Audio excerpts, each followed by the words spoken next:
right, welcome back, and thank you so much for staying tuned to Citizen TV. And of course, it's time that I want us to begin the conversation about the latest in the political scene, but also so many other matters that are happening today. And I want to start by introducing Veronica Maina, who is the Secretary General of the UDA party. Yes, thank you. Welcome thank you for having us on studio today. Great. Welcome back to the show. Thank you. I am told that I need to switch to this other side. Edwin Sifuna, the Secretary General of ODM. I like the order. Thank you. Welcome back to the show. And then Dr. Chris Omalwa is the Secretary General, now confirmed, he says, of the Ford Kenya Party. The main wing, or? We don't have wings. There's only one. Thank you for having me. Karibu sana. And Simon Gikuru, the Sec Gen of ANC Party. Welcome back to the show. Thank you very much. Good morning, viewers. Good morning, and thank you so much. We want to talk about the road to 2022, what the political parties have been doing. But before we do that, let's quickly look at what's in the dailies. Look at the front page of the Standard. You'll see the main story: ministry clears barrier to varsity dream careers. Teachers are the biggest beneficiaries of changes in degree requirements, where good grades in a key subject will open opportunities for students to pursue courses of their choice. There's also another story: no entry for Miguna again. Lawyers say Air France received instructions from Kenya not to fly him to Nairobi. The story is on page 7.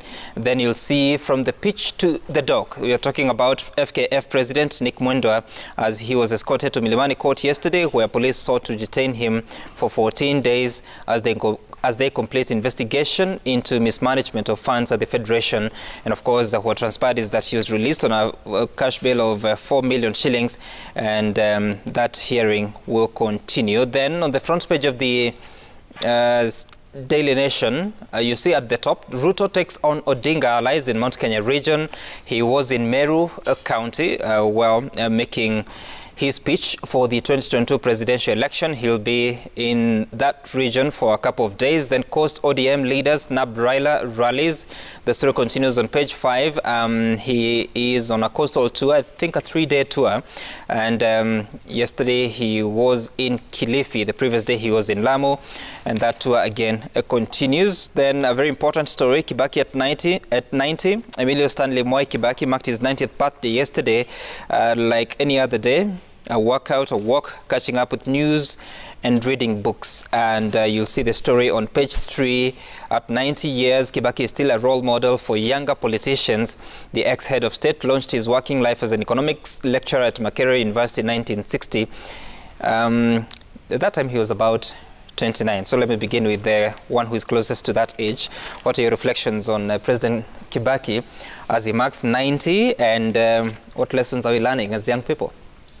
President Moi Kibaki remains one of the most admired and inspirational figures in our politics and in the history of this republic. It's very interesting because I also share a common alumnus with him, because I attended law school at Makerere University. And even more interesting is that while I was there, I was actually residing in what they call University Hall, where he was also a member. So that brings out Moi Kibaki as a very, very critical figure in our history. When history is written, Moi Kibaki will come out as one of the fathers of this nation that turned around our economy, our politics. If you look at his government and how it performed, you would see a statesman of a very, very high standing. Remember that he served the independent government, the first government after independence under President Jomo Kenyatta, as a young man. And he grew through the system, accumulated experience, served as Minister of Finance, served as Vice President, later joined the opposition politics. And Moi Kibaki impresses most of us young people as the kind of leader that this Kenya is looking for, a father figure. Okay. You know, he doesn't talk much, he doesn't shout, but this is the kind of a president that knew what this country needed and exactly did that. Do you have a look-alike now? Oh, of course, by all means, you know that. If you look at my party leader, many people say that he's probably a twin brother to Moi Kibaki. And that is why we are telling Kenyans, probably we need another Mwai Kibaki come 2022. All right, SG Sifuna, of course, the Kibaki legacy is now starting to sort of get to be understood, and many leaders have used his tenure as one of the benchmarks, including your party leader, saying that while he served with President Kibaki, there are several things they're able to do, and he knows the tricks. Speaking as if nothing has happened between when President Kibaki left and now. But what are your reflections on such a day as the president marks 90 years, and what we must learn for the next dispensation? Well, first of all, it's remarkable that, you know, God has been gracious enough to, you know, allow us to have Kibaki around until now. So we join the rest of the country to say thanks for the years that God has given him. As you say, we remember quite fondly some of the work that ODM and the then PNU party were able to accomplish during Kibaki's tenure. We know that even now we are rekindling some of those memories. If you talk to our friends in PNU, they will tell you that good things happen when ODM and PNU work together, which is part of the reason why we are looking forward to a grand reunion with PNU. So I want to take this opportunity to wish Kibaki well, to wish his family well, to, you know, take us back. I remember I was on this show one time, and you were fighting with me about what the price of fuel was when the Grand Coalition government was in place.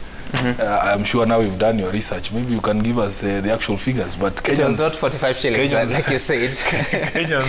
Kenyans look back with nostalgia to those days. Because the economy was doing quite well. They had been able to balance the budget. There was very little in terms of foreign debt. And you remember that Kibaki inherited basically a dead economy. So what they were able to accomplish from the NAC government to the Grand Coalition government was something quite remarkable. If you talk to the business people in Nairobi, they say money was flowing. Yeah, so we are hoping that we can get an administration, of course, that can take us back to a place where Kenyans felt optimistic and hopeful. Of course, through that same union of PNU and ODM, we were able to give this country you know, a brand new constitution. And many people will pontificate about, you know, the benefits of devolution, for instance, but they never want to give credit to the people who actually sired that process. I still believe, Sam, that if the constitution, the initial implementation of the constitution had landed in the hands of people who actually believed in it, as opposed to our friends who are on the other side who are pushing against it, probably we would have made greater steps than we have at the moment. So mine is to wish President Kibaki well and to wish him many more days. And SG Chris Omalo, as you reflect on the legacy of President Kibaki, one wonders, because at the moment there has been that feeling that the current administration has sort of taken us back a few steps behind. Is that the reality, or a legacy of a president is truly known several years after the end of that tenure?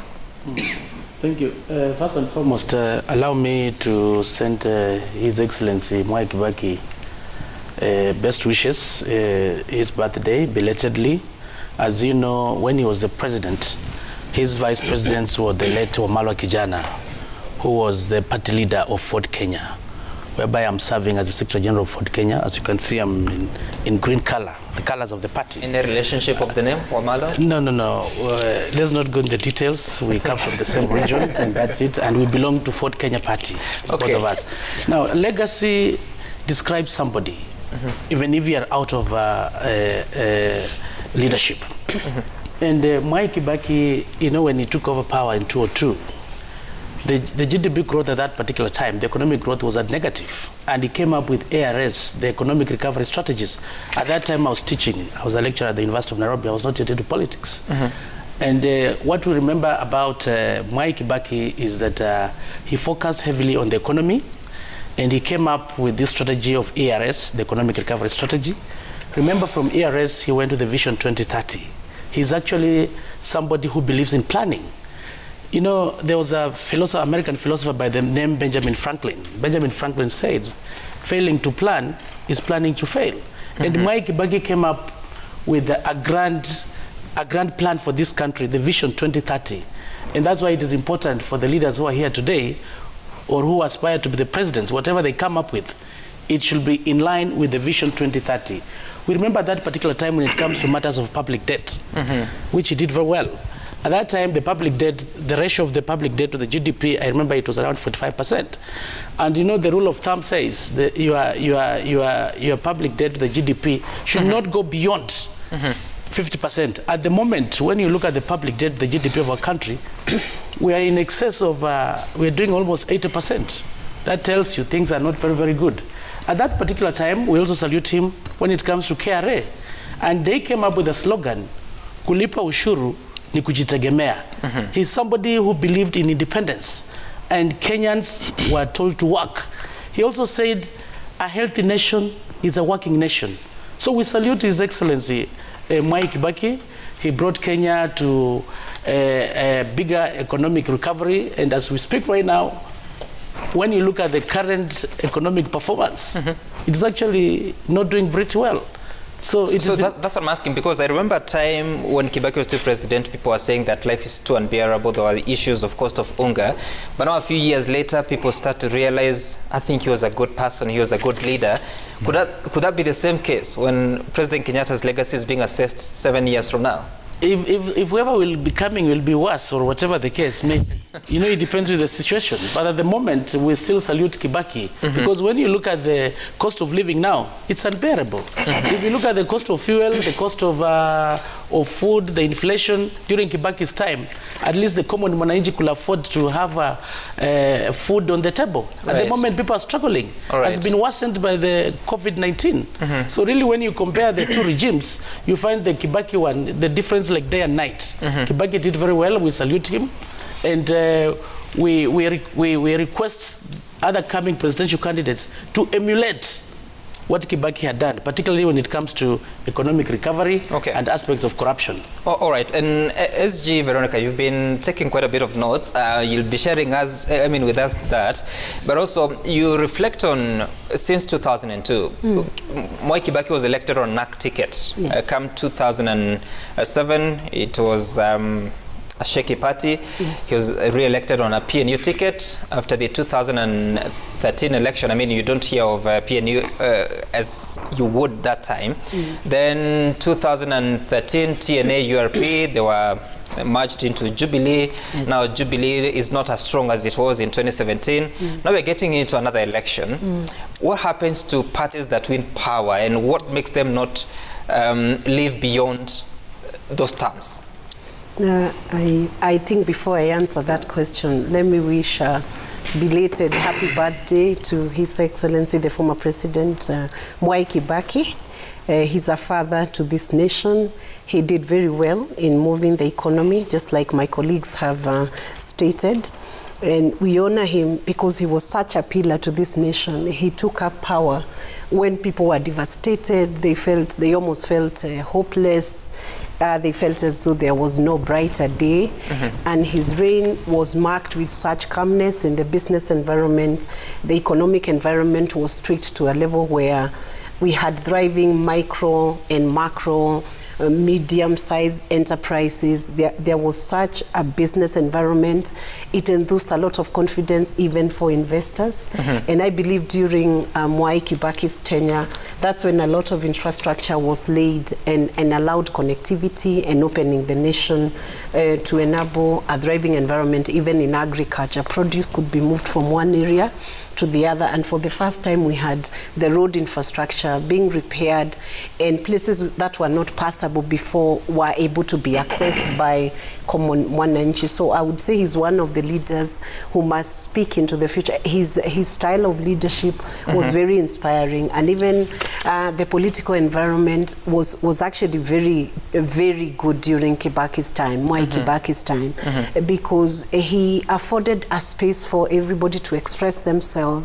It was possible to differ even with the former president and still not get the ramification and he did not, I do not think he used institutions to punish people for diverse opinions.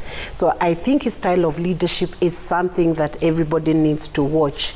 And when it comes to the party politics, you remember he had challenges also during his tenure, especially during the second tenure. When he took up power for the second time, his party did not have the kind of numbers they needed in parliament to be able to move motions, to pass bills, to do debates effectively. But he was quite innovative in the sense that he was able to do a grand coalition with the opposition, and they were able to continue propelling. And of course, he had a lot of challenges, even in that grand coalition. It wasn't a smooth sailing, but somehow he still managed to retain a government that was credible to the people. And even if there were complaints then, you know, sometimes we have a saying in our community that people only discover the cow was very, had a lot of milk or had very good produce when the cow has died. It is after Kibaki exited power, that's when now people started saying that, oh, this economy was not as bad as it was. And if you come to the question now of Jubilee, Jubilee started as a very strong party, and I was the Secretary General that was in charge of the merger that happened between TNA, URP, and a total of 12 other parties, and we started on a very strong note because it was based on a philosophy of uniting the nation, giving space to all communities around the table for them to be decision makers. And that gave a very good platform for a strong government during the first tenure of Jubilee. But during the second tenure, as you have heard our incoming party leader talk about, we received visitors in Jubilee Party. And those visitors, my friend is here, Secretary General ODM, and they came with such force and disruption. This is a kind of a visitor who does not leave you. Even when you serve them with tea, they want porridge. When you serve them with porridge, they want cereals. I mean, such dissatisfaction and causing quite a havoc. And that would then explain why the second tenure of Jubilee is slightly different from the first tenure. But the legacy of President Kenyatta in 7 years' time, could it be different from what people perceive it to be now? I think Jubilee continues to do some of the projects that it had intended to do. It did very well in the first tenure. It's still trying to push on the second tenure, but it would have been much better if Jubilee remained united without the internal infractions.